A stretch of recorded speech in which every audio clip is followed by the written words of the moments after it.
Hello, this is the Stories Beside channel. I release videos every day for you. Subscribe and click the bell. Camille sat in her rocking chair. She was looking at old pictures and remembering the old days. There were pictures from when she was born. Looking at them, vivid pictures of memories and spinning in her head. Looking at the pictures from her childhood, she smiled, remembering her parents and their small house on the outskirts of town. Of the childhood pictures, one in particular stood out. It was of little Camille and a little boy named Stephen. The boy, dressed in tattered pants, had abrasions on his arm and face, but his kind smile burned on his face. Then as a child, no one thought that a friendship with a little bully would grow into a lifetime. Even Camille herself could not think how much pain and love this boy would bring at the same time. Stephen had looked up to her since childhood. Every day was spent in her company. She was the one who helped him with his homework. She would bandage his shattered knees and treat his wounds. Stephen's life didn't turn out much better from the script. He grew up in a family without a father. His mother said that he was away on a business trip and would return soon, but soon never came. The boy grew up, and the need for a father grew. Grandmother and mother could not give what his father had to teach. The family lived in poverty, barely making ends meet. Mother and grandmother worked hard. Stephen stayed home alone, took many walks and fought. His mother cried a lot, but hid her tears so that her only son would not see anything. She tried to give him everything she could. She taught him good manners, taught him to count and write, dreamed that he could escape from the bad life and make his life what he wanted it to be. One day, Mom noticed a change in her son's life. He started smiling more often, laughing, almost stopped fighting. Every night, Mom would check Stephen's lessons and through tiredness try to explain what he didn't understand. After she noticed that her son began to change, she saw the lessons done. On the weekend that fell, she decided to talk to her son. Saturday came. Emily, Stephen's mother, made his favorite pancakes. The boy was still asleep. Upon waking up, the boy smelled the aroma of his favorite pancakes. Getting up, he put on his slippers and ran to the kitchen. Mom was standing at the stove. Hugging his mom, he sat down at the table. On the table was a plate with a small mound of pancakes on it. Emily, having finished baking, poured tea for her son and decided to have a serious conversation. "I decided to bake your favorite pancakes. But how's school going? I see your grades are better. You've stopped fighting in the street. Son, tell me what happened. Maybe you met someone." "Mom, these pancakes are delicious. It's been so long since I've eaten them. Everything's fine at school. I got a B in math and a B in geography with Christopher.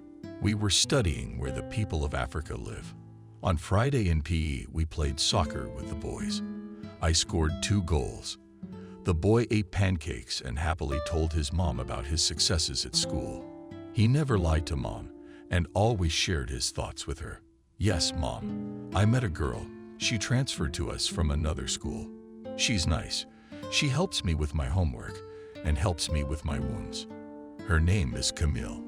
A little girl with blue eyes and pigtails. She's very nice and funny, really." The boy laughed joyfully. His mother looked at him with a loving gaze as he waited for the last pancakes on his plate. "Son, and you introduced us. Bring her next weekend. We'll talk. I'll bake a cake. And most importantly, remember, never hurt her well." "Yes, Mom. I'll invite her next week." The wind rumbled behind the window. Small pebbles and branches rattled against the window. Camille realized she was dozing in her chair. She was dreaming of the clear silhouette of that boy from her memories when they were children. Evening was gradually descending on the city. There were fewer and fewer people on the streets.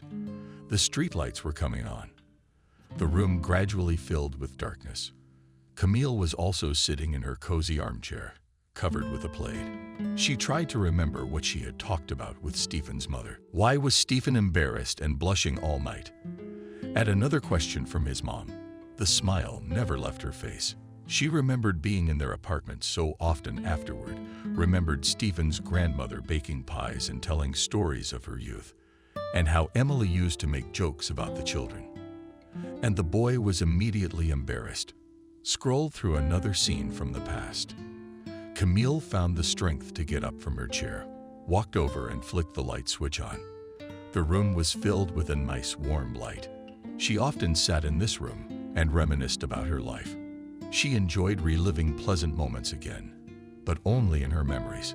Sometimes she wanted to put the pictures away, but she couldn't. She didn't want to once again lose the people who used to be important to her. Wiping the dust off the picture, she headed for the kitchen.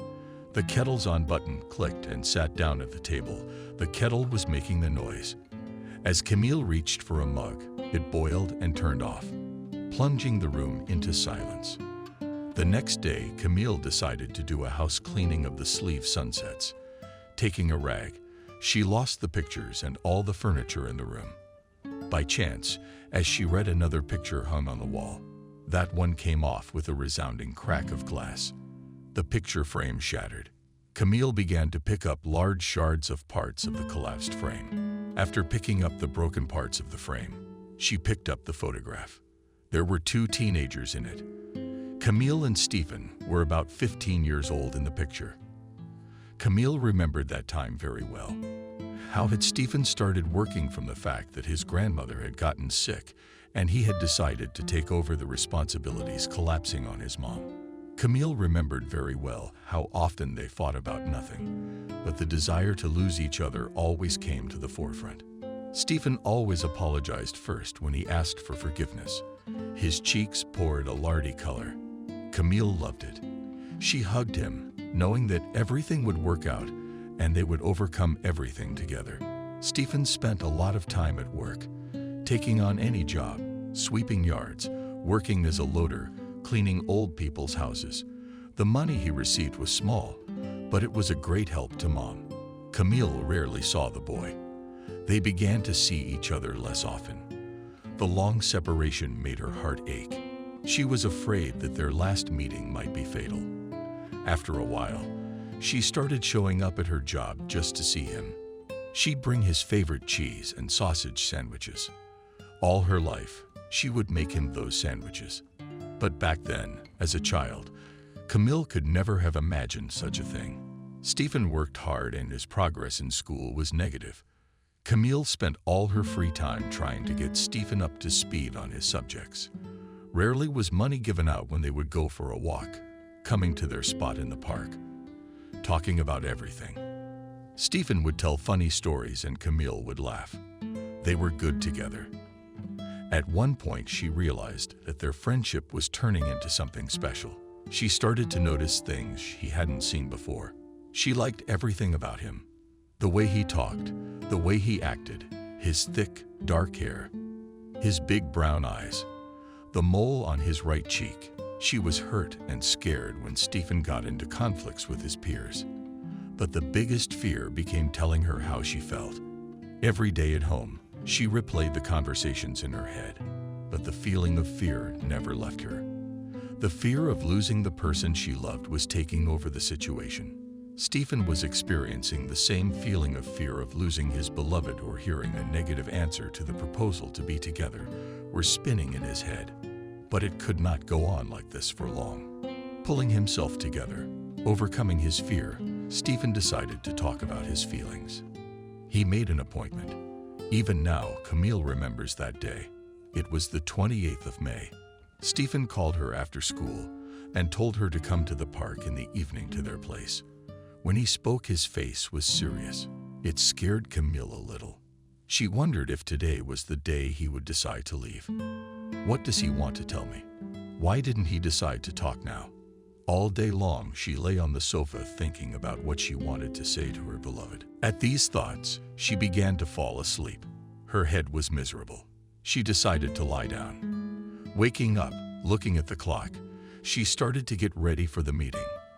Leaving the house, she took a quick step towards the park. Her heart was beating fast. Her breath cleared. She was scared, but she kept walking forward. Stephen was already standing at the appointed place. He was intensely nervous. Determined phrases were rolling around in his head. He knew what he was getting into and what he was about to go through. When he saw Camille, he smiled. Noticing this, Camille chuckled. He stepped closer, pulled himself together, and said in a firm voice, "Hi, it's good to see you. You know, you and I go way back. You helped me a lot back then, and now I see how much you care when I fight. I'm afraid to admit one thing I'm afraid to admit to you. For weeks now, I've been walking around thinking about how to talk to you about it. Seeing you makes my thoughts gather in a clod, and I can't explain it properly." Camille's cheeks lit up in a red flame. Did her secret feelings prove to be mutual? Stephen did not finish, but she knew how this conversation would end. He was blushing too. His ears burned like the bright sun. It amused her to watch his ears blazing with fire. He fell silent for a moment. There was an awkward silence. Camille wanted to say something, but just as she opened her mouth to utter the first words, Stephen spoke. "We've known each other since we were children. I remember the day we met. I remember that little girl in the red dress. Your pigtails and your bright blue, burning eyes. Your eyes still burning to this day. Looking into them makes me blurry. Camille, I like you." Before he could say anything, he felt small warm hands on him. Camille had her arms around his neck and was quietly flapping her nose. He hugged her hard. There was no limit to his joy. He had received reciprocation for his words, even though she had not said a word. Warm tears flowed down Camille's face. She was glad that the feeling was mutual. She continued to hang on his neck. Her legs felt like absorbent cotton. They stood like that for about 10 minutes, embracing. Camille looked into his eyes. The guy was smiling. "Stephen, I'd like you for a long time too, but I've been afraid to tell you. Afraid of losing you. I've never felt this way before." Finish. She hugged him again, taking his hands. The lovers went for a walk in the park. They talked, laughed, joked. Camille could not and did not want to let go of his hand. They spent the whole evening together. Dusk gradually descended over the city. There was hunger in the streets. Stephen offered to walk Camille home. The thought of parting even briefly upset both of them. They agreed to meet tomorrow when Stephen came home from work. The closer they got to the house, the slower their steps became. As they approached the driveway, Stephen gave his lover another hug and Camille kissed him on the cheek with a smile and a great mood. Stephen headed home. Once inside the apartment, Camille ran into the room and hugged the big teddy bear that Stephen had once given her, and a little bear, and imagined her favorite boy. Remembering this story, Camille put the picture on the table. The smile never left her face. The memories spun like a movie. She glanced at the closet. There, a large teddy bear sat in its place. His fur was squished in places, his eye had fallen off, and had been lost in the move. But the gift that was important to her was still there after all these years. There was a whole box of his gifts in her closet. Camille saved and cherished each one. The children grew up fast. Their feelings grew stronger. Camille knew she wanted to spend the rest of her life with this man. Stephen worked, helped his family, but never forgot his beloved for a moment. Every day after work, he would pack up and come to Camille's yard. They walked, swung on the swings, and talked a lot. Time flew by unnoticeably past days, weeks, months, years. After graduating from high school, Camille wanted to apply to a neighboring city to study design at a university. Stephen was about to go into the army. Camille promised to wait for him, but being separated for a whole year worried her. There was a whole summer ahead of them, but the couple feared there would be little time. Camille offered to go into town with her for a few days to apply for college. Stephen worked for several days without a day off to raise the necessary amount of money for the trip. When he came home, he was exhausted. In the morning, he got up and went to work again. The long-awaited day had arrived. Emily gave Stephen some of the money she had saved. The son did not take the money for a long time, but his mother persuaded him. Meeting Camille at the entrance, the boy took the bags and headed towards the train station. After going through the ticket check, they entered their carriage. "Camille, cheerfully paced ahead, stepping into her compartment. Stephen put away his things and sat down in his seat. His beloved's eyes burned with new adventures. The train moved on. With each passing second, they got farther away from their hometown. Bed to bed, Camille took a book in her hands and plunged into a fascinating reading of her favorite novel. Stephen went out into the corridor and looked at the glimmering forests of the fields. He loved the scenery they passed by on the train. He loved his girlfriend, but realized he was leaving her alone for a whole year. Walking into the compartment, Stephen noticed that Camille had fallen asleep with a book in her hands. Inserting a bookmark into the book, he put it away on the shelf. Taking a blanket, he covered his girlfriend from the seat next to him. The clatter of the wheels put the mind to sleep, and Stephen did not notice how he began to fall asleep. They slept through the evening.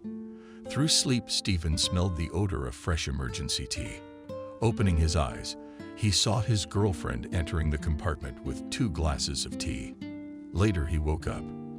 "I thought you'd be asleep all the way. I made you some black tea. How do you like it?" "I woke up and really wanted a mug of hot tea. The hardest part was getting out from under you. Why did you sleep sitting up? Why didn't you go to your bed?" "I didn't want to sleep, but when I tucked you in and sat next to you, fatigue got the better of me. And I didn't notice how I fell asleep. Did you mind my company?" "No, it's fine. I'm glad you were there for me even so. But you're tired." She came quite close, put the glasses on the table, and kissed him on the forehead. The tea was delicious, the way he likes it, strong, overboiled, black with sugar. They drank the tea and looked out over the passing little villages of the plain, the dense forests. It was beginning to grow dark outside. Every minute it became harder to see something in the window. She climbed under the covers and pressed herself against Stephen. The guy looked at his watch and said, "In 2:00 we'll be there. Soon we will start a new life. But how are you ready to study at the university, to go to classes? Spending sleepless nights studying. Living in a dorm with 1 tomb. I'm scared. Since we were little kids, we've been close. And now I'll be alone. But I think we'll make it. I'm not afraid to study. Think about who helped you with your homework. When you come back from the army, I hope you'll go to college too. We'll rent a small apartment and live together. Just 1 year, and we'll be together." Having finished the phrase, she pressed herself against Stephen. He, in turn, hugged her and kissed her on the top of her head. An hour later, the conductor came in and announced that their station would be in 45 minutes. Stephen began to gather the unfolded items into a bag and check that nothing had been forgotten. It was pitch dark outside. The time was nearing midnight. At the beginning of the first of the night, the train screeched to a screeching halt. The couple began to move toward the exit. Saying goodbye to the conductor, they moved towards the train station. Walking through the station, Stephen caught a cab, and they drove to a pre-booked hotel. The city was ablaze with bright lights. Crowds of people strolling through the night streets. Noisy music came from the clubs. The city was alive with nightlife. The feeling of sleep was gone. I wanted to walk the streets of the town, to feel the cool night breeze. The cab pulled up to the hotel at a leisurely pace. The driver helped to take the bags out of the trunk, said goodbye, and drove away. Stephen took the bags and headed for the hotel desk. Camille held the door for him to get through the door. At the front desk, they grabbed their room key and headed there. Once inside the elevator, the girl pressed the button and the doors closed. As the elevator started moving, there was an uncomfortable feeling in her lower abdomen, but it passed quickly. On the door of the room in huge numbers was written 1478. Opening the door, they entered the room. The view from the hotel window was breathtaking. From the 14th floor, you could see the whole city. Having unpacked some of the necessary things, Camille headed for the shower, while Stephen continued to admire the view from the window. An hour of waiting and listening to the singing in the shower passed as Camille stepped out. Stephen stared at her without taking his eyes off her. She was extraordinarily beautiful. Walking up to her, he put his arms around her, and they merged in a passionate kiss. After hugging her, he picked up his things and headed for the shower. Stephen didn't like being in the shower for long. He didn't want to drink either. 10 minutes after leaving, he returned. Camille was sitting on the bed listening to her hair. Droplets from her hair were oozing down her shoulder. Walking over to the nightstand, Stephen took out his watch and looked at the time, 2:00. Stephen decided to inquire about the plans for the day so that he could plan everything properly. "Tell me, what are the plans for tomorrow?" "Tomorrow, or rather today, we have to get up early, take the documents to 3 universities, and then we are free. We can walk around the city, we can go to a museum or a movie. It depends on how it works out. We have 3 whole days before we go home. I want to go everywhere. There's an amusement park nearby. We'll go for a ride. And in the evening, we can go to the fountain. They say it's beautiful at night. Or did you have something in mind?" "No, I like your options. Tomorrow we'll go to the university first, and then we'll decide where we'll go. Then let's go to bed. We have a long day ahead of us tomorrow." Camille smiled and finished drying her hair, putting away the hairdryer comb. She turned off the light and lay down next to Stephen. She wanted to get warm. As she came with cold skin to Stephen, goosebumps ran down his back. He put his arms around her, and she started kissing and biting his neck, then on his cheek. Taking the initiative, Stephen kissed her passionately on the lips. She reciprocated. They savored each other. Passion grew at breakneck speed. They kept each other awake until 0:00. Morning came. The warm rays of the sun woke up, passing through the window. Waking up, Stephen admired the sleeping girl. All the beauty was ruined by the ringing of the alarm clock. The girl woke up and reluctantly rolled over to the other side. Stephen gently bit her neck and she laughed. "Beloved, it's time to get up. A new day awaits us. Lots of plans for today. Come on, get up, or I'll bite you until you get up. Let the day wait for someone else. Biting is illegal." She laughed and threw back the blanket, getting out of bed. She walked over to the window. Her beautiful body in the sunlight broke into Stephen's head. He followed her, hugging her from behind, kissed her neck, and headed to wash up. Camille headed after him. In the shower, they splashed from the towel fight. After getting out of the shower, Stephen began to get dressed and looked for a suitable place for breakfast. The clock showed 7:42. Gathering, the couple left the room. They closed the door and went to the elevator. Stephen remembered the feeling from yesterday when the elevator touched down. Stepping into the elevator, Stephen pressed the button. Again, the unpleasant feeling in his lower abdomen visited him. Once outside, they moved towards a small cafe that was across the street from them.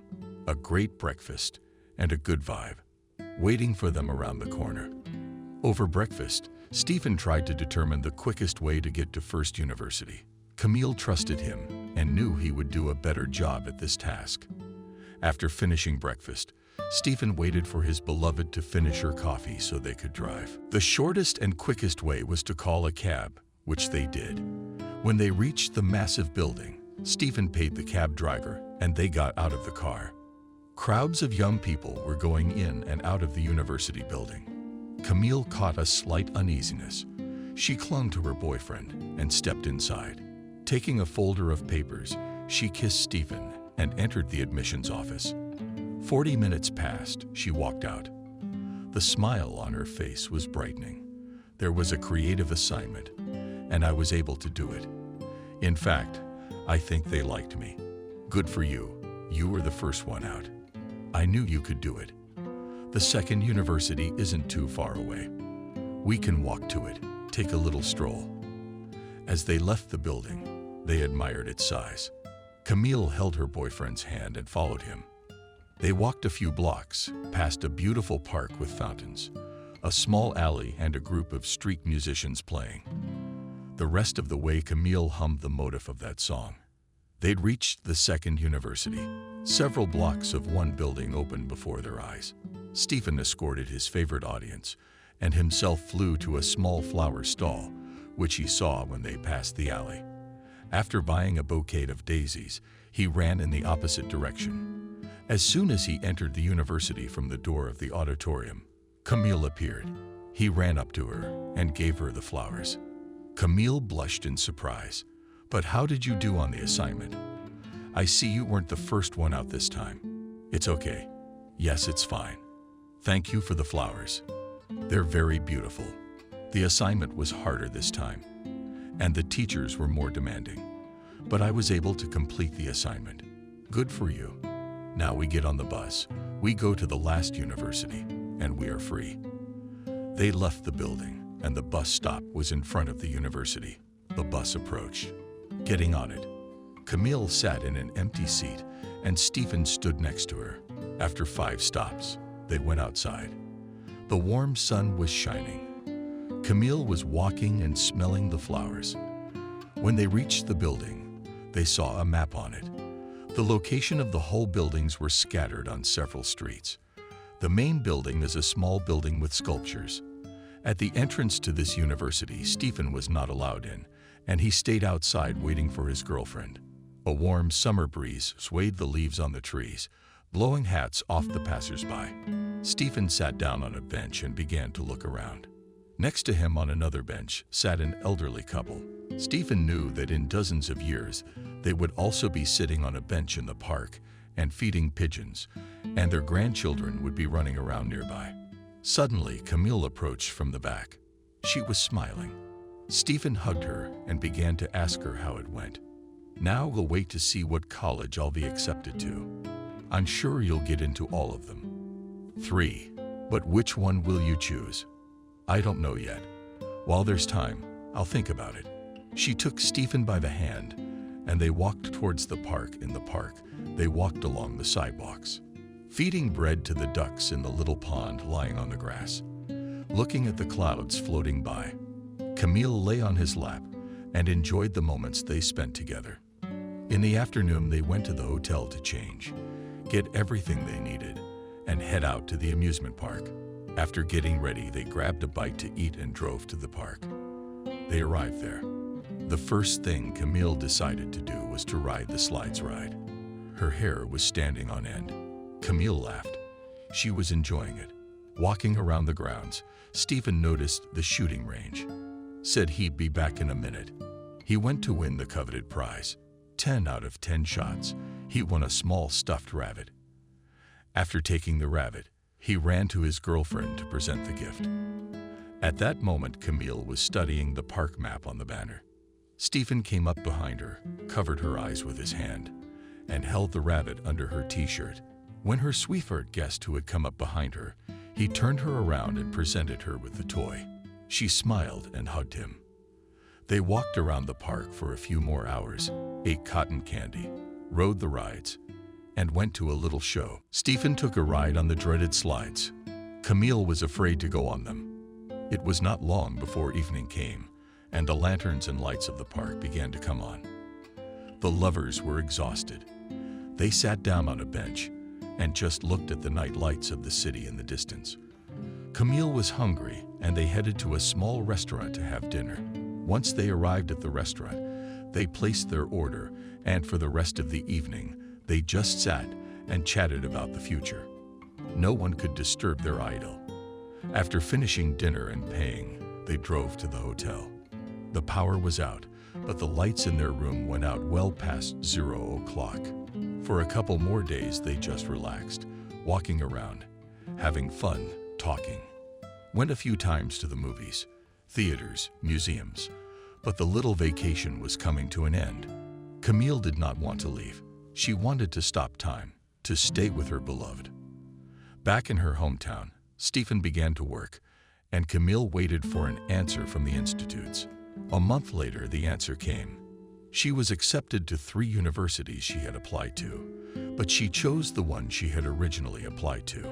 Stephen was insanely happy for her. In August, they started packing. Camille was packing for the move, and Stephen was packing for the army.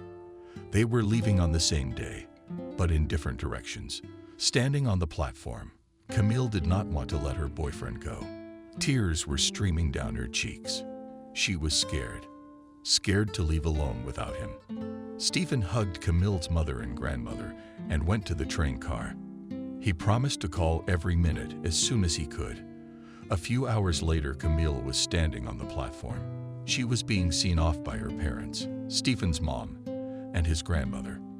They had been family friends for so many years and knew about the children's attitudes. Stephen had joined the border guard. The service was not a hardship, but there were few phone calls. Camille missed him, sometimes cried, but she waited. Making her own calendar, she crossed off the days that had passed. She excelled in her studies, applied for an increased scholarship. She liked her studies, but she was sad that her loved one was not around. Camille opened her dresser and pulled out her red diploma, and with it a photo album from her last year. How beautiful she was, young. Now she was a grandmother. The knowledge she had gained at university, she remembered every day of her studies. How classmates tried to disrupt her classes. Those were her years of youth, the years of her true and only love. Tired, she sat down in her chair and began to leaf through the album, remembering her classmates and teachers. Many were gone now, but the memory of them would always be there. Leafing through the album, she came across an old photograph. It had dark hair on it, and a guy in a military uniform flipped the photo over. She read from the border with love. "I'll be home soon." This picture had been sent to her by Stephen from the army. Memories came flooding back to her. She remembered vividly the day he had returned. It was a beautiful summer day. Camille was going to meet her beloved from the army. She had come home the other day to meet him. She sat at her small table and put on her makeup. On the table was a mirror on which she had pinned a picture. He had sent it over the winter. The emotion was overwhelming. Would he really come soon? Would she be able to hug him? There were still a couple of hours to go before the train arrived. But Camille already felt that she was late. She had been on her feet since early morning. On this day, she didn't want to be late. She realized that they would have a couple of days and would have to leave again for school. Camille believed that Stephen would leave with her. Suddenly, her mom came into the room. "Are you ready? It's an hour and a half before we get there." I almost didn't notice how the time flew by. "I'll be out of here in a minute, and then we can go." "Okay, we'll be waiting for you downstairs. Hurry up and get dressed and come downstairs." Mom left the room, and Camille began to dress in a frantic hurry. At least there was enough time left to get everything done. She didn't want to be late. Locking the door with the key, she ran down the stairs of her heart, starting to gain momentum of acceleration. Opening the entryway door, she saw her parents talking to Stephen's mom and grandmother. She walked over to them and gave them a hug. Everyone was smiling and joking around. His favorite girl, his future wife, was now by his side. Watching the movie, his eyes began to close and Stephen fell asleep. A couple more days passed, and they were packing their bags again. Camille was on her way to study, and Stephen was on his way after her, having applied to a technical university. He had enrolled as a part-time student as an engineer. After saying goodbye to their parents, they left for new adventures. The first month seemed like hell. Stephen looked for a job, went through dozens of interviews and internships, and one day he got lucky. The director of a large company was interested in his resume. Stephen got a part-time job to work and study at the same time. 2 months later, he proved himself and was transferred to a full-time position. The first session ended well with a few B's and other A's, allowing him to apply for an increased scholarship. On the edge of town, Stephen found a nice apartment, taking Camille with him. They had moved out of their dorms. Family life didn't seem so difficult. Stephen often gave flowers and gifts, and Camille cooked deliciously and kept the house and her future husband's head clean and organized. Stephen was a hard-working guy. He did not refuse to work extra hours and stayed late. That's why his boss saw him as a prospect. In the winter, Stephen was promoted. With small steps, he was moving towards his dream. He knew that a couple years would pass and everything would be perfect. On the weekends, he took work home. Camille would see him working and just be right next to him in the same room. Stephen gave all of his free time from work to his beloved. Several times they traveled home. One day, Stephen's parents raised the question of the wedding date. Camille replied that they wanted a summer wedding in their small rented apartment. Stephen made a box and cut holes in it. After his paycheck, he saved money for the wedding. Time flew inexorably forward. Camille worked on the design assignments she had been given at school. Stephen spent days at work. The box was slowly filling up. Camille had always wanted a princess wedding. She envisioned herself in a lush white dress and her fiancé in a beautiful black suit. She didn't know then how much pain and disappointment the man she loved could bring. The end of spring was approaching. The lovers were preparing for summer exams. Camille finished her projects, and Stephen sat with his textbooks. Having passed the exams, they began to prepare for the wedding. Choosing a restaurant took a lot of time. Camille wanted her wedding to be the best. Camille and her friends went shopping and picked out a dress. The wedding date was set for the end of July. Camille was looking forward to the date like a little child. The routine of preparations consumed the lovers, but they were happy. No one could think that the communication of a little girl and a bully will turn into a lifetime. Camille decided on the restaurant where the wedding would be held. Having made an appointment with the administrator, she left to socialize. In the meantime, he picked out his suit. He knew he was getting married once and for life. Excitement overwhelmed him. He was afraid of doing something wrong. Not even in the army was as scary as getting ready for a wedding. The long-awaited day came. Camille sat at her small table and put on her makeup. Her friend's mom sat next to her. Excitement overwhelmed her. She was very nervous. Stephen left in the morning to finish the final preparations for the day. His mom and grandmother came into town, two people who had been through a lot to get him back on his feet. Meeting them at the train station, he drove them home and left. Camille, having met the groom's parents, was happy to see them. Emily told stories from her wedding with her father Stephen. They laughed a lot, and the feeling of excitement was gone. Camille was ready. At the appointed time, they began to walk outside. The bride got into a stolen car driven by her father. Upon reaching the registry office, Camille almost cried, but managed to hold back her tears. Her father took her hands and kissed her. "You look beautiful today. I am happy for you that you have found the man you will walk through life with. You are the best. I just want you to know that. From now on, you're gonna have a different last name. You will have your own family, but you will always be my little daughter to me." Dad got out of the car and opened the door for Camille, helped her out with a summer breeze, picked me up. She was excited for the first time in her life. She was getting married. A few friends came up to her and started asking her about her condition. She had finally calmed down. There was no reason to be nervous anymore. People gradually flocked inside the building, settling into their seats. They talked about the lives of the young ones. The groom was already standing at the altar. He was visibly nervous, but tried to hide it as much as possible. When all the people were seated, the solemn music played. Camille entered the hall with her father on her arm. She smiled, a little embarrassed by the large number of people looking at her. Father was walking and holding back tears, and he was a series of tasks. The mom, sitting in the front row, was also crying. Finally, their children were becoming one family. Her father walked her down the aisle, kissed her hand, and left for his seat next to Camille's mom. The registrar began to speak. It was as if the couple in love didn't notice her. They looked into each other's eyes and thought of escaping from here as soon as possible. The registrar asked the main question, "Camille, do you agree to marry Stephen?" "I do."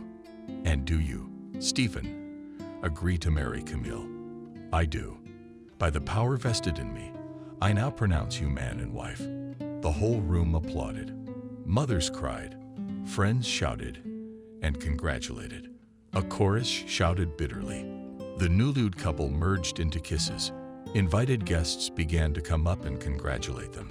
Camille felt an indescribable emotion. After the registration, they headed to the restaurant.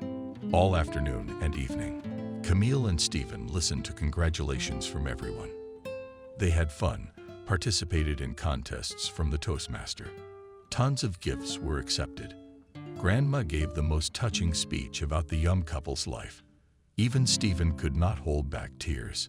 Everyone was having fun, singing, dancing, congratulating the young ones. At night, the young went to the central square to meet the dawn with friends. Camille looked indescribable in the rays of the morning sun. Stephen could not take his eyes off her. He went over and kissed her. Meeting the dawn, they went to their hotel room to spend that night just the two of them. The tender, passionate cries of the young ones echoed outside the hotel door. They were savoring these moments. They were having a good time together. No one could ever interrupt their idyll. A couple of days later, Stephen accompanied his mother and grandmother to the train. Camille couldn't make it. Stephen knew that now everyone would be gone and a new work week would begin. After seeing his parents off, he headed towards home. On the way, he bought a small bouquet of daisies, came home, and gave it to his beloved. Camille had been sitting at her school books all day. When she saw the flowers, she got excited and took her mind off her books. Stephen suggested going for a walk. The weather was beautiful outside. After thinking about it, Camille agreed. She enjoyed spending time with her favorite person. They left the house and went for a walk along the embankment. Stephen bought his wife some cotton candy, which she loved so much. When they came to an ice cream stand, Stephen bought 2 popsicles. Camille loved to smear Stephen's nose with ice cream. All afternoon, they walked along the promenade. In the evening, it got a little colder. Stephen put his sweater on Camille, and they went into a small cafe. After dinner, they moved towards home. Camille did not want to go home. Her school books and notebooks were waiting for her at home. The next day, Stephen left for work in the morning. At lunchtime, Camille left the apartment. She was a little late for her classes. She closed the door and flew to the university. In the afternoon, Stephen was called in by his boss. "Hi, Stephen. You're new to the company and you're doing well. After consulting with my colleagues, I've decided to promote you to deputy head of department. You can pack your bags and move into office 1428. Thank you, John. I won't let you down. I'll have the project ready this week. The financial reports for the project are in and waiting to be signed." "Good. Okay. I'll check in with you today. But you get packed up and move to the 14th floor." Stephen came out of the study. He was glowing with happiness. The first thing he did was to call Camille and tell her what had happened. At that time, she was running in search of the right classroom. Stephen said they would discuss everything at home, wished her a good day, and hung up. All day, Stephen carried documents and boxes from office to office. The way was several floors, but it did not scare him. He walked up and down the stairs. The elevator was a long wait. In the old office, he packed his things into boxes, knowing that he would have to put them back on the shelves again later. He liked the new office from the 14th floor. It had a great view of the city. From this floor, people seemed tiny. The little passing cars would pile up in traffic. It was funny to watch. The day flew by. My arms were falling off. Stephen decided to use the elevator to go downstairs. When he got into the elevator and pressed the button, the doors were about to close, when some girl shouted for him to support the elevator door like a true gentleman. He managed to stop the door. A beautiful girl entered the elevator. He tried to remember who it was, but in the time he had been working for the company, he had never seen her once.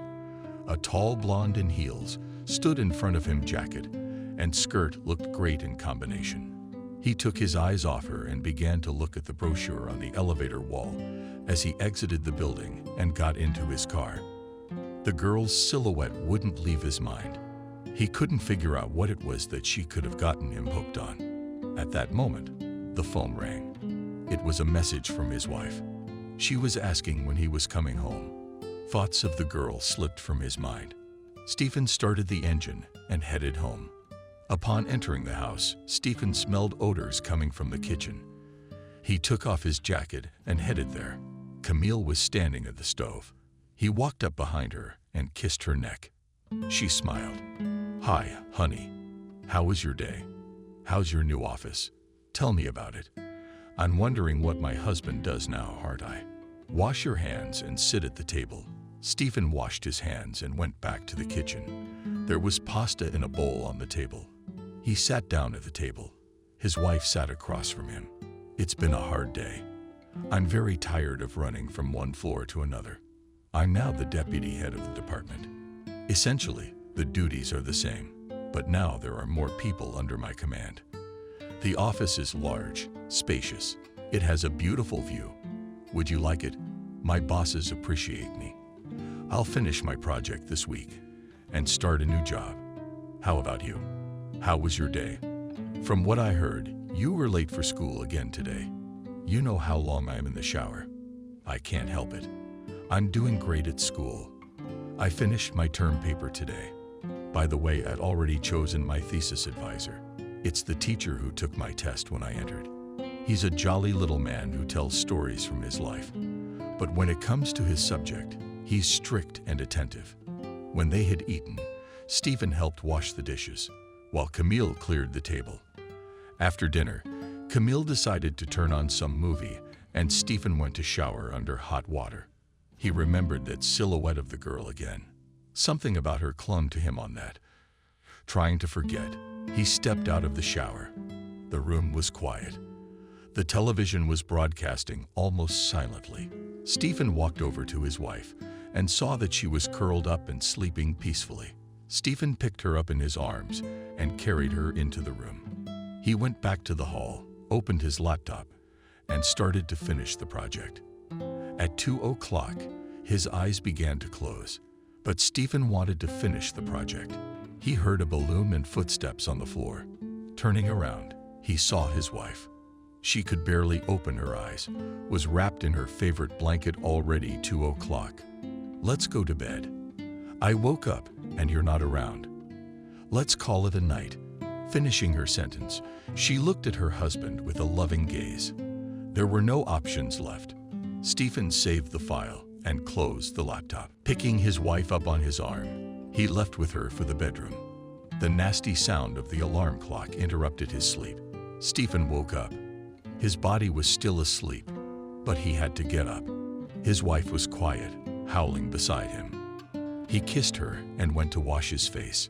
When he washed his face, he went to the kitchen to make himself some coffee. Putting the turka on the stove, he waited for the coffee to boil, poured it into his mug, took some milk from the refrigerator, poured it into the coffee. The coffee allowed him to open his eyes. The body was triggered. Outside the window was rainy weather. It was freezing. Stephen opened the window to let the smell of ozone fill his apartment. An extraordinary odor filled the dwelling. Stephen went into the room. His wife was still asleep, having taken everything he needed from the closet, and he went into the hall. Putting on his suit, he drank his coffee and went to the exit. Taking the elevator down, he got into the parking lot. The car was parked right in front of the elevator exit. Stephen started the engine, turned on some music, and just sat there listening to the morning news on the radio. He pulled out of the parking lot. There was a large congestion of cars gathering on the road because of the nasty weather. There was just enough time to make sure he wouldn't be late. He decided to bypass the small traffic jam and turn to a gas station. After paying for gas, he bought another glass of coffee. It was a sleepy morning. He hadn't felt like this in a long time. When he got into his car, he started the engine and drove towards work. Parked his car. He got out and met his new colleagues in the sector. Hey, boss. So, what are the first orders of the day? The men laughed. Stephen picked up their mood and laughed too. Guys, I'm not your boss. Just because I got promoted doesn't mean anything. We're working at the same pace. One of these days we'll get the paperwork signed, and I'll finish the project. And then the stranger from yesterday caught their attention. She got out of her car and headed toward the exit. There was a moment of silence in the company of men. Their gazes were fixed on her. As she passed by, she said hello and smiled. The company reciprocated and greeted her as well. As she stepped into the elevator, Stephen decided to see who it was. Now, Robert, you know everyone in the office. Who is she? What department is she from? It's just that when I left work yesterday, she was leaving the elevator from the 14th floor too. Robert just shrugged. He wondered who she was. Kevin jumped in. That's the new girl from the billing department. She recently transferred to us from another branch. They say she's a head case to get things done. She's right. She was on the 14th floor yesterday. They have an office around the corner from your door. It's 8:50 on the clock. The guys crowd the elevator. As they cracked jokes, they started their new day at work. Camille woke up at 10 o'clock. Her husband had long since left for work. The wonderful smell of ozone and coffee was flying through the house. She took a little turn. Stephen had forgotten to close the window. She didn't like to be cold. Threw a blanket over herself. She moved out to close the window. There were no pairs at the university today. She'd done all her homework. She decided to take a day off. True, her lover wasn't around to take a complete break from the daily routine. She made herself breakfast, picked up her favorite book, and sat down at the table. The combination of her favorite food and a book was insanely appealing to her. After finishing her breakfast, she tore herself away from the book and began to clear the table. Outside the window, the rain intensified. She loved this kind of weather. It was overcast, raining. There was something about this day that was so indescribably romantic. She searched the TV for her show she'd left off last weekend. Lightning began to flash outside the window. Loud peals of thunder flew over the city. All the stronger ones plunged into the blankets, found her soap opera, tucked the book under the pillow, and started watching. Stephen sorted the remaining things out of the boxes, arranged everything in its order. He sat down to work. There was nothing left to finish the project. In the sweat of his brow, he would finish it in a couple days, and he would take on new projects, but in a different position. He didn't know how to confess. He wasn't raised that way. He knew that if he ever became a boss, he'd still talk to the guys he came to work with at the same time. The clock showed that it was time for lunch break, but Stephen didn't notice it. He continued to sit at his desk and finish the project. His phone rang. It was Robert. "Hi. What are you? Eating office paper or shelf dust? Come on out. We're waiting for you. You got 5 minutes, or are we all gonna have to sit on paper and dust and water today? I've earned it all." "No, go on without me. I grabbed a coffee in the office and I'm fine. There's only a few sheets left. Maybe I'll finish it today." "Well, if you decide to finish it today, you let us know so we can get the rest of the master's signatures." "Yeah, sure. You'll be the first to know." "Oh, great. Have you changed your mind about lunch yet?" "No, it's fine. You're without me today, but okay." Stephen hung up and heard footsteps in the hallway. Someone hadn't left for lunch either. He didn't think much of it. He went to work on the project with renewed vigor.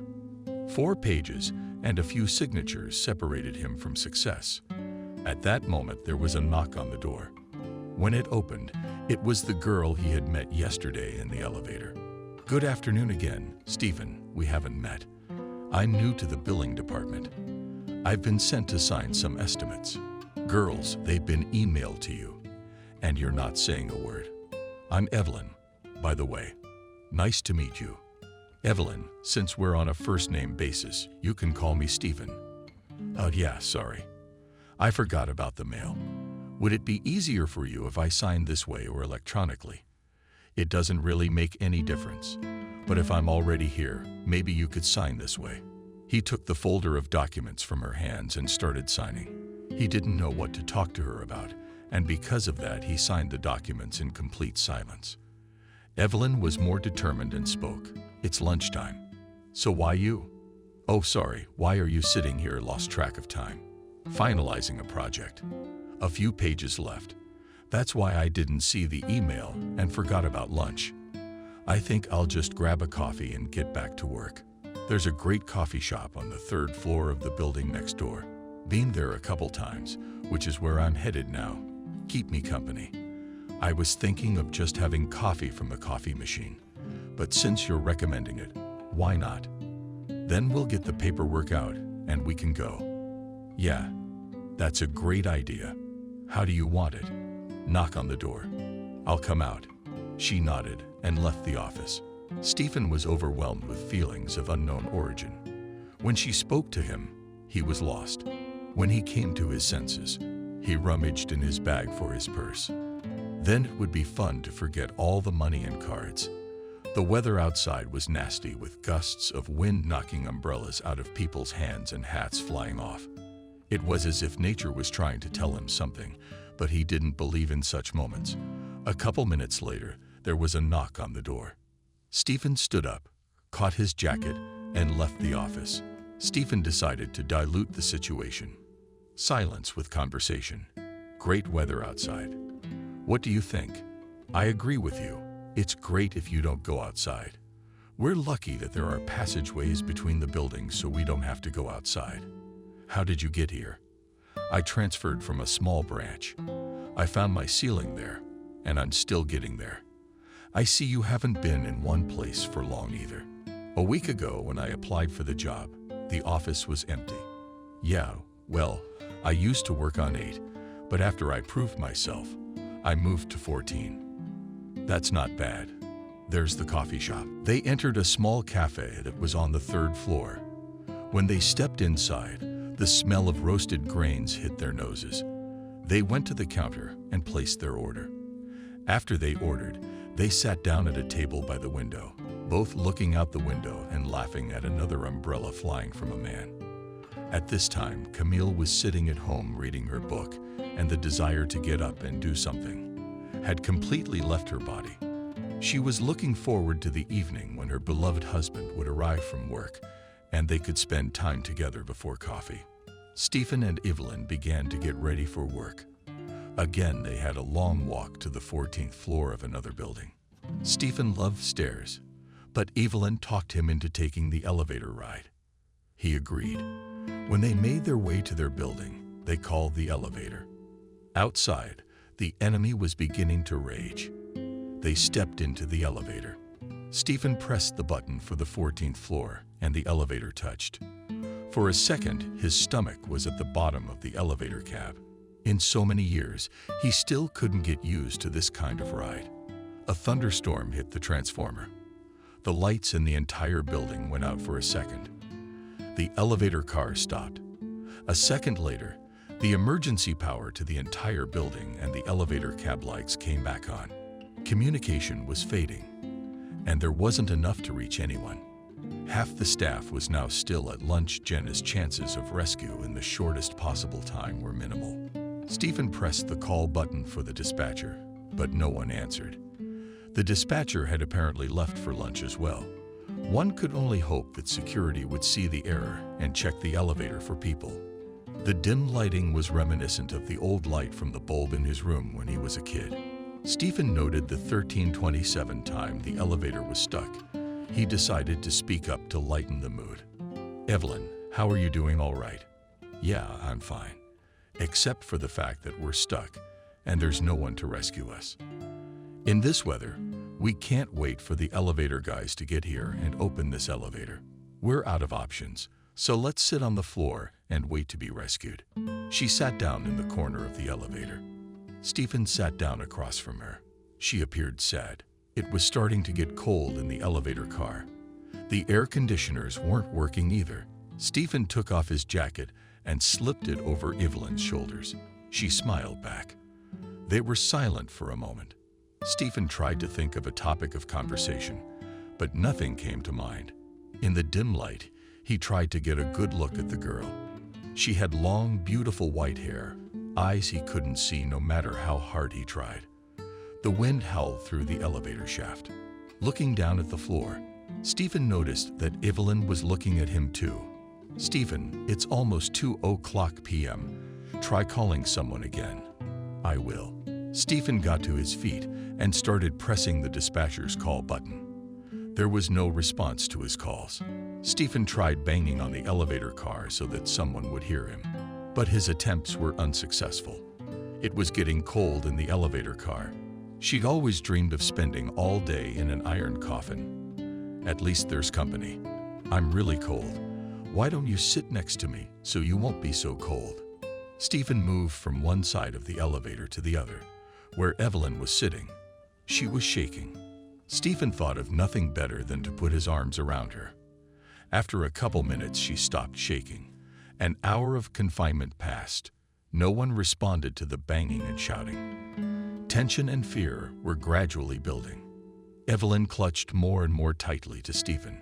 He, too, was beginning to freeze, but he did not give any sign. Once their gazes met, Evelyn smiled and turned her head away from him. Stephen became frightened.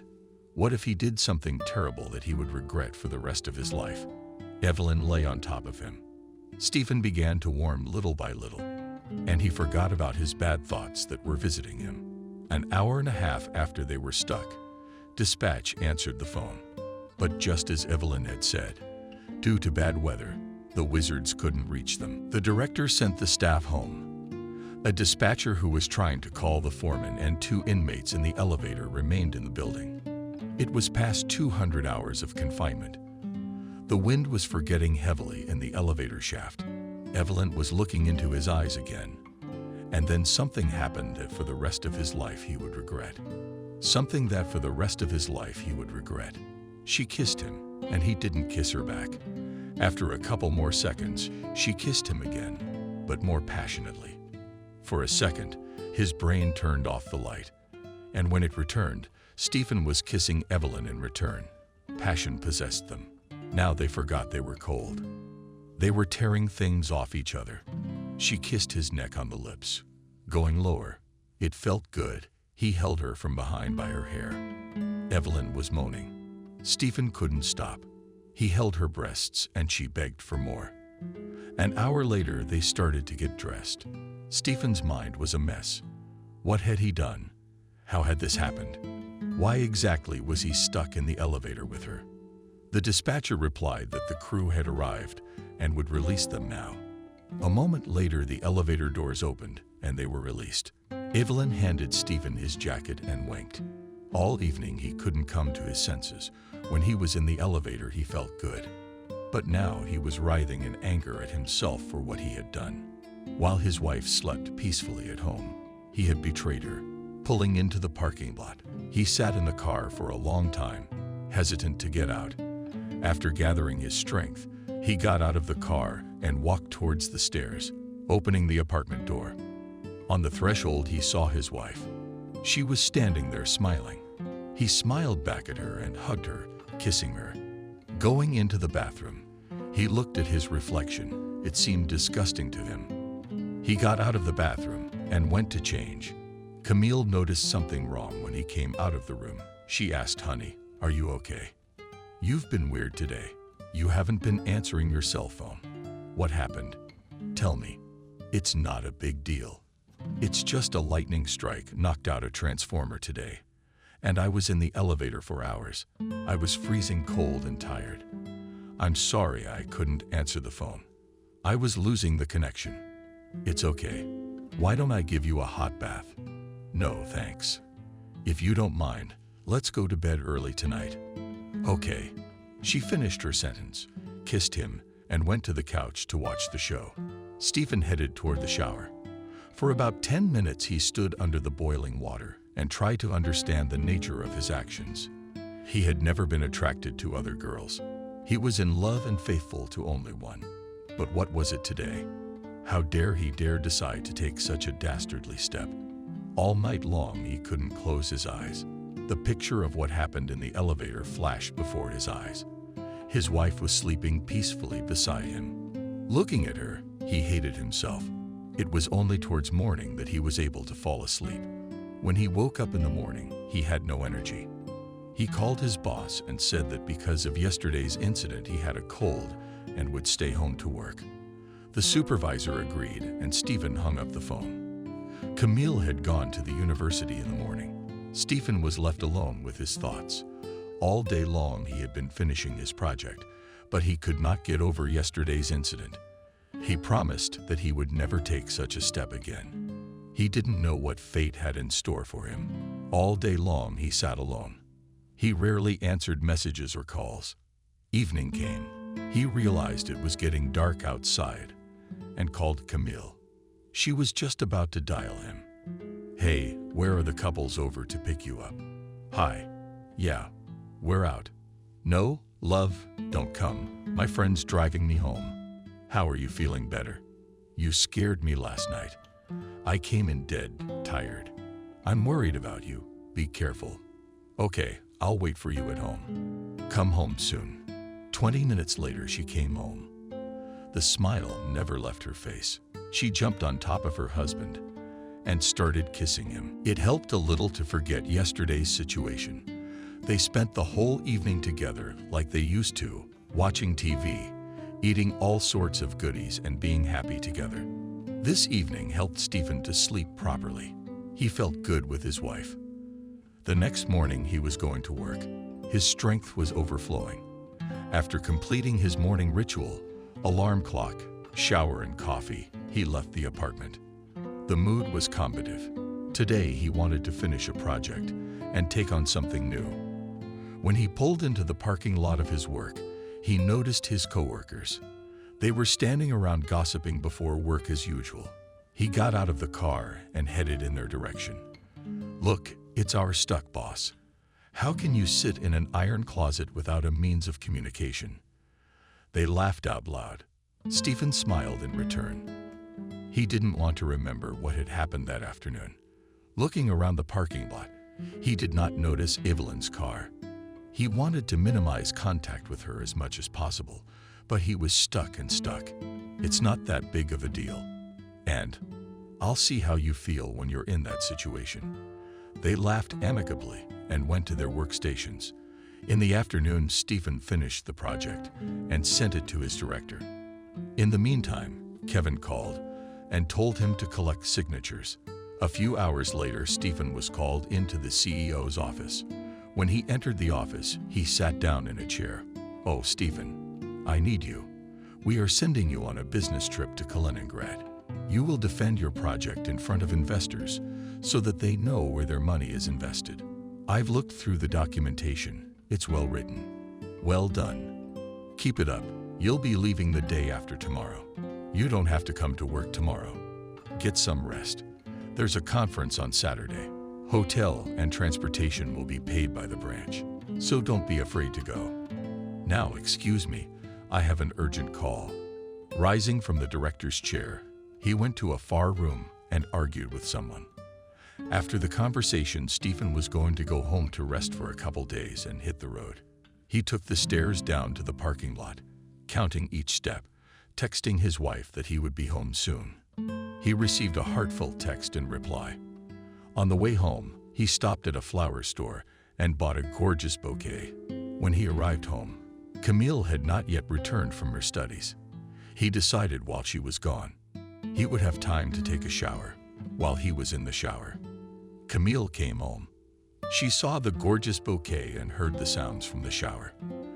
With the speed of a bullet, she undressed and ran to him. The unexpected encounter shocked him. They started kissing. Stephen was biting her neck, pressing her against the wall. Love blazed in his chest. When they got out of the shower, Stephen decided to have a serious talk with his beloved. I am sent on a business trip for a few days to Kaliningrad. I hope you don't mind my departure. I handed in my project today, and the director liked it. He's sending me to a conference to defend it. I want investors to like it, so they'll take it. Okay, I'm gonna miss you a lot, but trust that you'll beat me. Call me every day. I'll always find time to answer you. They spent 2 days together. Stephen did the packing. Camille took her homework home to spend her last days with her lover. She had little time to spend with him, and she wanted to fly away with him but couldn't. Her studies kept her busy all day. They lay on the couch and watched movies. Stephen would order food so he wouldn't waste time cooking. Camille laughed a lot. It had been a long time since she had been with her lover for such a long time. It was the day of departure. Camille had left for her couple's flight in the morning, but they had time to say goodbye. Stephen hailed a cab and packed the last of his belongings in his bag. The hour ride to the airport through traffic flew by. Stephen paid and walked towards the airport. After passing through security, he entered the main waiting room. In his head, he was thinking about how he would present his project to the investors. In his head, the picture of this conference was forming perfectly. He was confident in himself and his project. When they announced that the plane was boarding passengers, Stephen got up from the couch and walked toward the checkpoint. After checking his boarding pass, Stephen was already walking down the ramp to the plane. A couple of moments, and the plane is already in the sky. Stephen unbuckled his seatbelt, leaned back, and fell asleep. A few hours later, he was awakened by the flight attendant and asked to buckle up and raise the backrest. A soft landing. Stephen was already met by a young guy with his first and last name on a sign. He invited Stephen into his car and took him to the hotel. Stephen, tired from the flight, went into the room and immediately fell on the bed. He slept until the evening. Suddenly, there was a knock on the door. Stephen woke up with one eye, looked at the door, and could not understand whether he was dreaming or not. Then there was another knock on the door. He went to the door and opened it. When he saw the person standing behind the door, Stephen was ready to fall under the ground. Standing behind the door was Evelyn. Her long white hair covered part of her face. You could tell by the look on her face that she was happy to see him. "Hi. I missed you. That day spent in the elevator is keeping me busy. I fell in love with you every day. You're all I think about. Let me pass." "Yeah, hi." "Sure, go ahead." When he saw her, he forgot how to talk again. She was wearing a red, slinky evening gown. Passion flashed in his eyes. The world ceased to exist for him. "Evelyn, why are you the one? I don't mean my number, but in general, I, like you, came to defend a project, but not written by me, but a regular old project to confirm its relevance." Stephen couldn't help himself. He walked over to her and kissed her passionately on the lips. He was blown away. Clothes flew in all directions. Screams, moans, notes, passions of love came from behind the door. He realized that once again he had snapped, but he couldn't do anything about it. A couple hours passed, both of them exhausted. They collapsed on the bed. The urge to talk was there, but there was no energy to do so. Waking up in the morning to the alarm clock, Stephen went to shower as usual, not noticing the mayhem of last night's lovemaking. As he adjusted the water and stood under the stream, someone touched him from behind with cold hands. It was Evelyn. She began kissing him, moving lower and lower. There was plenty of time before the conference started, and they could afford to love each other at this moment. Stephen couldn't stop. He felt different with her.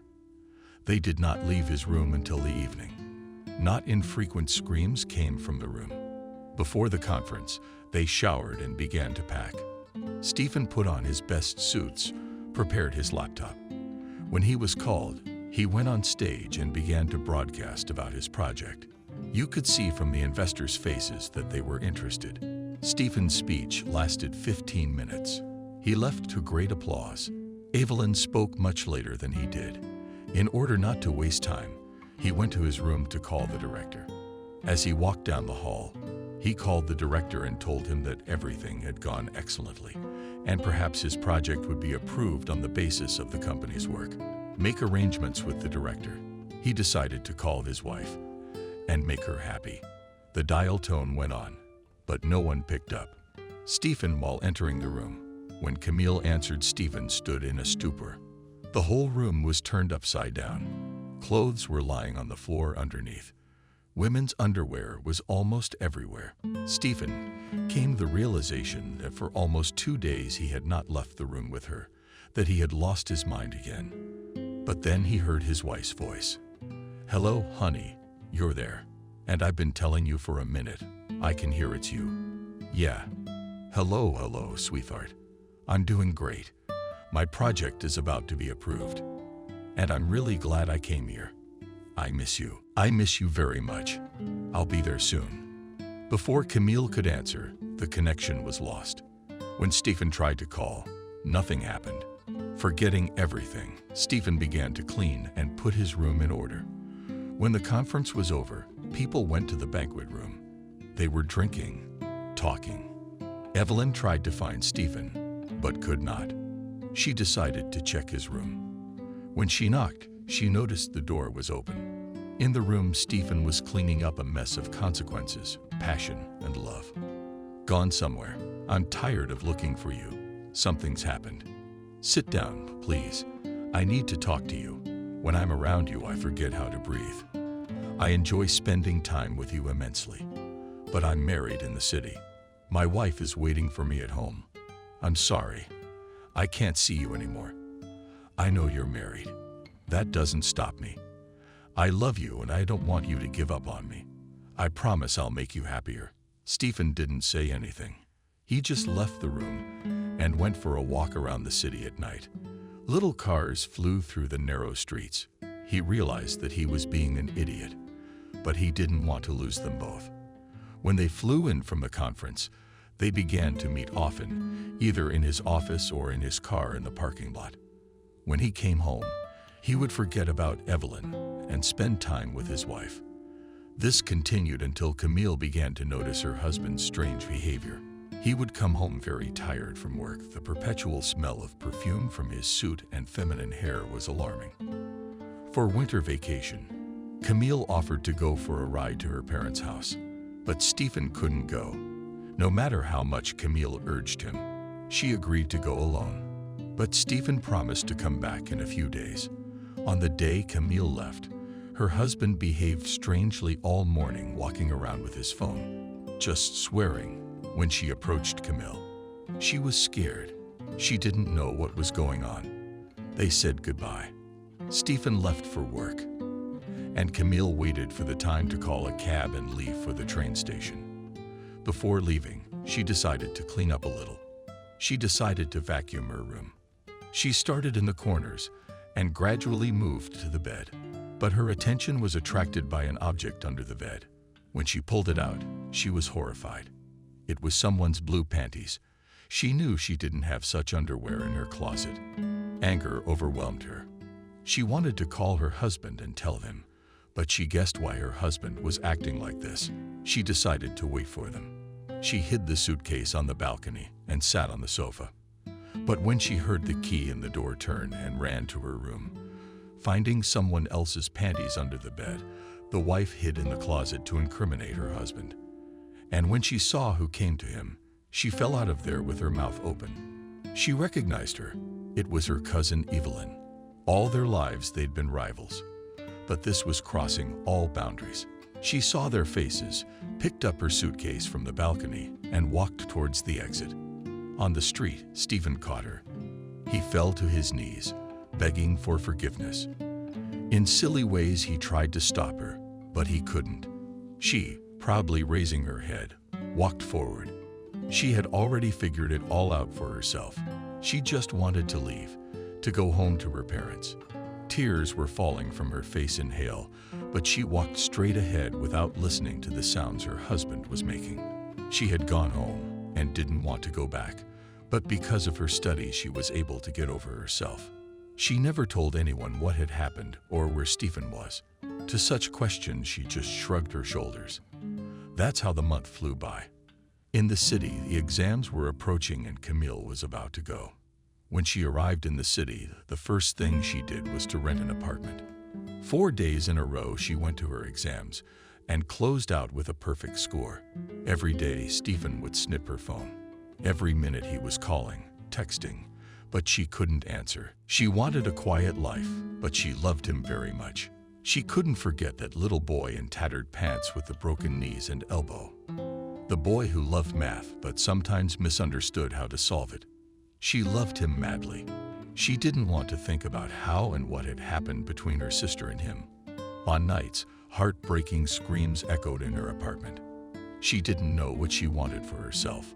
On the one hand, a lover she had spent half her life with. On the other, a man who had sneakily betrayed her. At the same time, Stephen called another 100 times.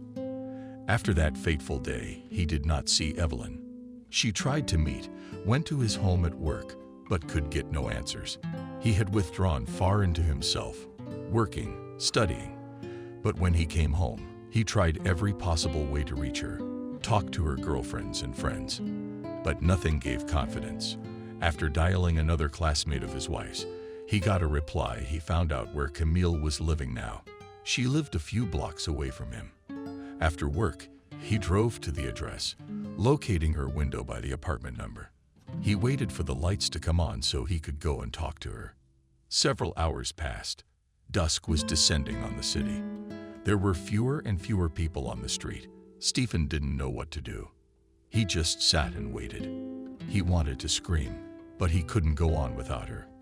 Camille had been standing in that yard for a long time. She saw the car and her husband. She didn't dare to go home. But in her mind, two camps were warring, love and hate. She frantically froze, insisted on going. She hesitated to go. He might not have noticed her, but suddenly he would. Several hours passed like that. Stephen continued to call and write. Camille did not answer him. She just wanted to be alone for a while. Alone, she wanted to rest and sort herself out. She knew she would never find another man like Stephen again, but she was scared to start all over again. Gathering all her willpower into a fist, she walked toward the car. Opening the door, she got into her seat and turned on the heater. Stephen was silent, but he wanted to speak. Camille beat him to it. You know, there's good and evil in me right now. Evil is telling me to run away from you, and good says to try to give you one last chance. Just understand one thing. I loved you madly. I would have given my life for you, but you betrayed me. I didn't want to come back here. After that meeting, I moved back in with my parents. No one knows about our relationship. I've been thinking a lot, and I don't know what decision to make. Just give me some time. I can't concentrate when you call 100 times a day. And I hear you. I won't call you anymore. I won't bother you. Please, just give me one last chance. I love you very much. You're my one and only. I hope you understand me. Take me home. Know that if we live together, it doesn't mean anything. Don't you dare touch me. It's a deal. Stephen nodded silently. A fire of emotions raged inside. He was simultaneously glad to have her around, and he was hurt that he had failed her now in the hardest part of keeping her rules. He was afraid of failing and snapping. Well, then she would go. Camille, falling asleep in the car first. The city was intentionally stuck in traffic, advancing on the subway.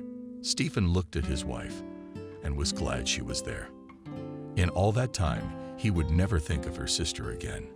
Not until decades from now, when he would get his hands on a picture of his aunt holding Camille and Camille's mom holding Evelyn. When they reached home, Stephen didn't want to wake her. He carefully unbuckled her seatbelt, picked her up in his arms, and carried her home. At home, he put her on the bed and went to change his clothes. When Camille woke up, she realized that the bed was different. Stephen, in moments of rage, had torn up all the furniture that could in any way remind him of Evelyn. He wanted her out of his life. For 2 months, he lived alone. A lot of things changed in his life during that time. He changed the furniture, renovated the apartment at work for a project, and became the lead director of Evelyn's branch. Evelyn never showed up for work again. She quit her job and transferred back to her branch. Where did she come from? Camille smelled coffee and left the room. Stephen sat with his back to her and drank coffee. He didn't know what he could do. He sat there thinking, but when he realized that the mug that was next to him was gone, he turned around. Camille was standing behind him and drinking coffee from the mug. At that moment, he wanted to run up, take her in his arms, and kiss her, but he was afraid to. For the next month, every day after work and school, Stephen picked up Camille and they drove to the marriage counselor's office. Stephen was ashamed, but he overcame himself and went for a long time. Camille did not let Stephen near her, but knew that he had not changed. Often he brought goodies, gave her flowers, spent time with her. She could see he was trying, but she couldn't let it all go and start trusting again. She was afraid he might snap again, but she believed in him. They started spending more time with her parents. Every weekend they visited them. Her parents hinted at grandchildren. Camille just laughed and nodded her head. She was on the road to trusting her husband. Stephen began to take frequent business trips, but not alone. He always took his wife with him, so she knew he was alone. When he agreed to her rules, he knew what he was getting into. He knew she might not begin to trust, but he rejoiced like a child every day they lived together. They began to travel a lot. Every 6 months, a new country. Camille learned several languages and was fluent in English. She was interested to hear what Stephen chatted about with his foreign colleagues. She loved the Museum of Art. When Stephen signed another contract, she spent hours walking through museums, exhibitions, loved to go to the opera and ballet. Sometimes Stephen would go with her. Rarely there were moments when she remembered the past. She cried a lot. Stephen saw this, and at such moments she just wanted to be alone. Such moments he would make her coffee and leave the room. If she asked, he would stay. They were madly in love and didn't want to lose each other. Yes, the psychologist Camille stayed at home a lot and did not go out anywhere except for her studies. The psychologist gave her a little confidence in herself and in her choice. At first, Stephen used to take off work early to be close by. Gradually, he evened out his work schedule. He was confident that she was okay. She began to trust gradually. He started going out more. Stephen took her to that amusement park they had been to for the first time a few years ago. He was insanely pleased when she laughed. She was starting her life over again. Stephen would wake up many times in his life in a cold sweat and with the fear that he was alone. One day, Camille came home in a good mood, cooked a lovely dinner, bought some beautiful new lacy lingerie, and decided to please her husband. Stephen did not know about it. After saying goodbye to his colleagues, he got into his car and drove home. On the way, he stopped at a flower shop. He bought a small bouquet and drove home. He pulled into the parking lot, parked his car, and got out. He didn't like elevators. That's why he walked home by taking the stairs every day. He walked to the door and started to open it with his keys. His wife was already preparing a surprise. When he opened the door, he was amazed. In the hall in the middle of the room was a table with a fine dinner on it. Candles were burning. Camille had put on some music. Camille looked extraordinary. She was wearing a transparent robe. Under the robe, the beautiful lingerie was visible. The evening went unusually well. My husband liked Camille's presence. She was also delighted. A few days passed after the dinner and Camille became ill at home. Unexplained symptoms appeared in her. She was frightened and went to the hospital. Stephen did not know anything.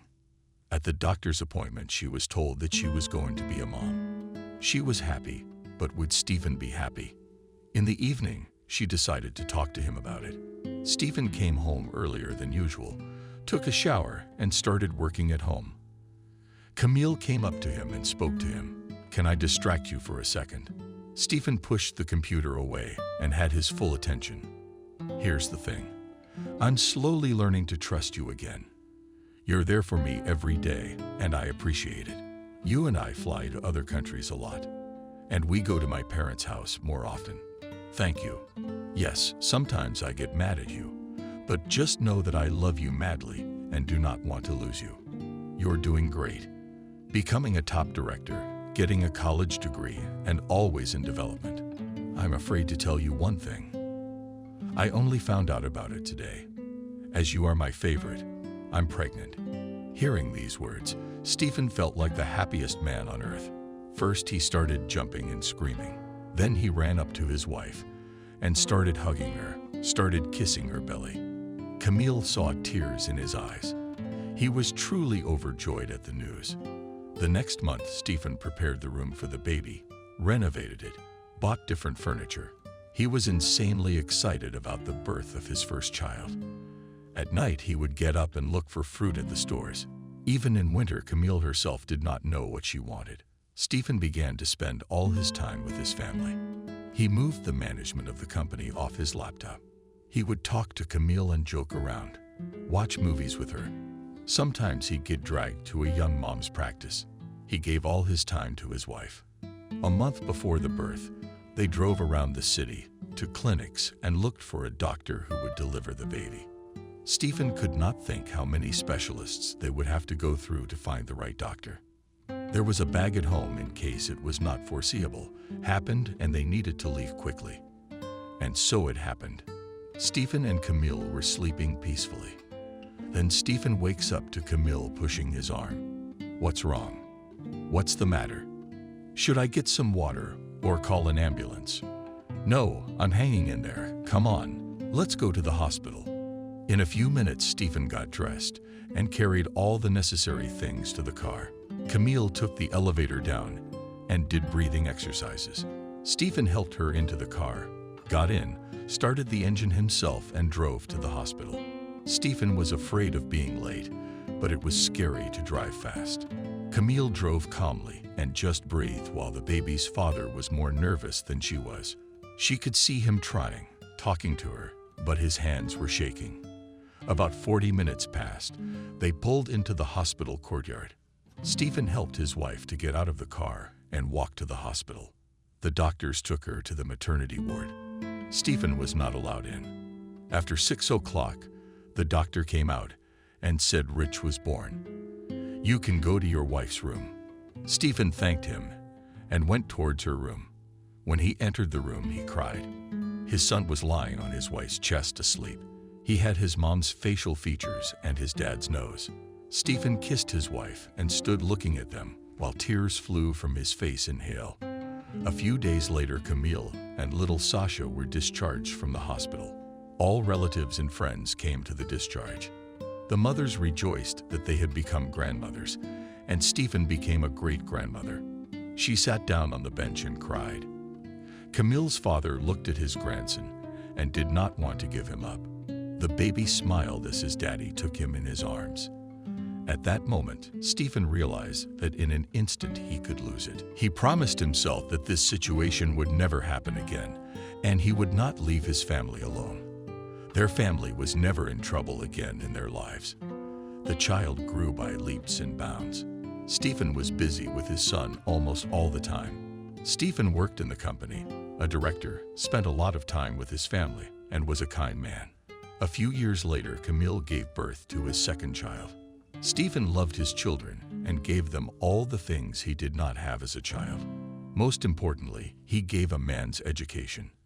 After a few years, they began to travel with the children. Sasha found foreign languages easy, but Denmark had only recently begun to learn them. Now she would give anything to see her husband alive. He left very early. No one could think that such a sturdy man's health could fail. That's what happened. He was on his way home from work, called his wife, and warned her that he would be home soon.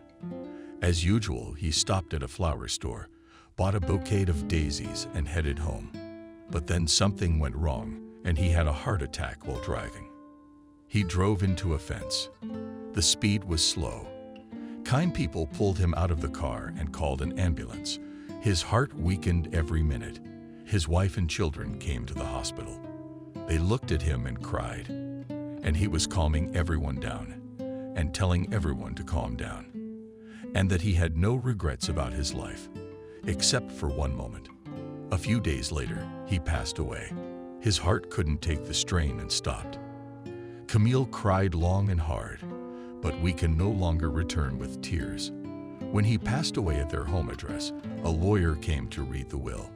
In the will, Stephen had many kind words to say about his wife, his children, the employees of his company. He didn't say much about himself, but there was one phrase, "Thank you, all thank you. I have lived a full life and am proud of what I have achieved." Stephen's passing was a tremendous loss to their family. They loved him. He taught his children a lot, raised the company he worked for to unreleased heights. He was a good man. At the funeral, hundreds of people spoke kind words about him. Before he died, he confessed that on the day of the terrible thunderstorm, he met Evelyn. They were stuck in an elevator. That's how they met. He called that day the day the earth turned over. It was several years after his death. But Camille never got used to living without him. Every detail in the house reminded her of him. Every picture hanging on the wall told a story. Camille remembered how her husband used to hang those pictures. Several days in a row he'd been meaning to get started, but he'd been distracted either by a call from work or the kids deciding to attack the folder. but he was on his way to his goal. Monday morning, Stephen and his wife sent the kids off to their grandmother's. He turned off his cell phone and got down to business. Camille was in charge of the process. Why did she find herself the culprit from time to time? She knew her husband loved her madly and could put up with her. Camille wanted the pictures to be able to hang evenly throughout the room, not in one spot. Stephen listened patiently to his beloved's task.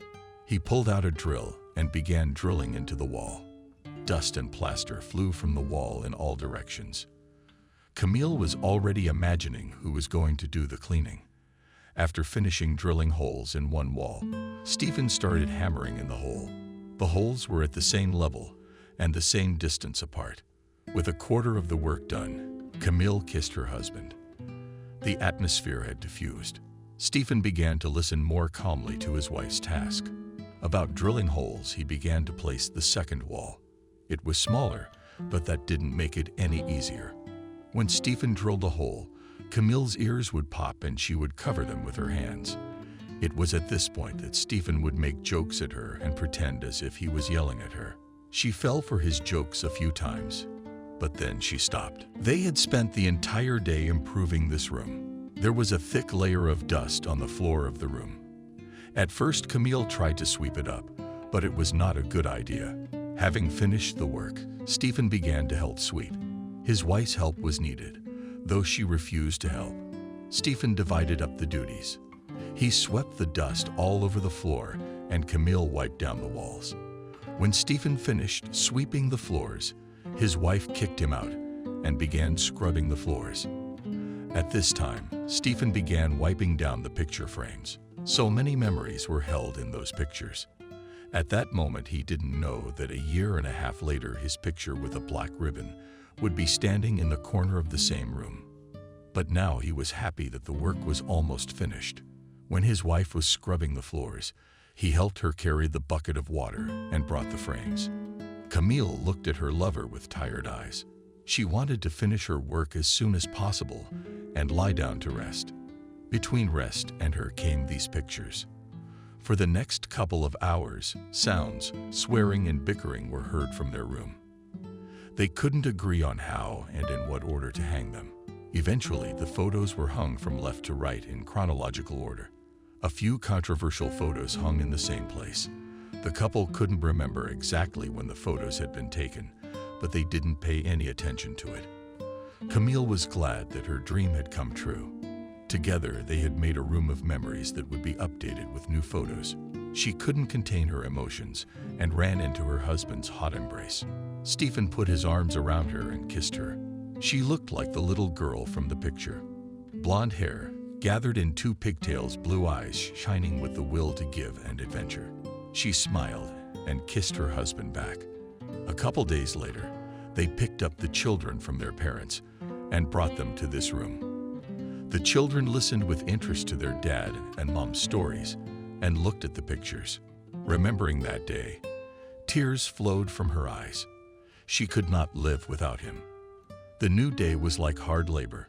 Children often came to her, told her about their successes in life, what they were doing. But if they talked about their father, the family fell into silence. They loved him madly and grieved for his early departure forever. To his beloved, he would remain a little boy, wearing old clothes with abrasions on his arms and legs, who, despite adversity, always smiled and walked only forward. Camille would often come to this room and look at the pictures.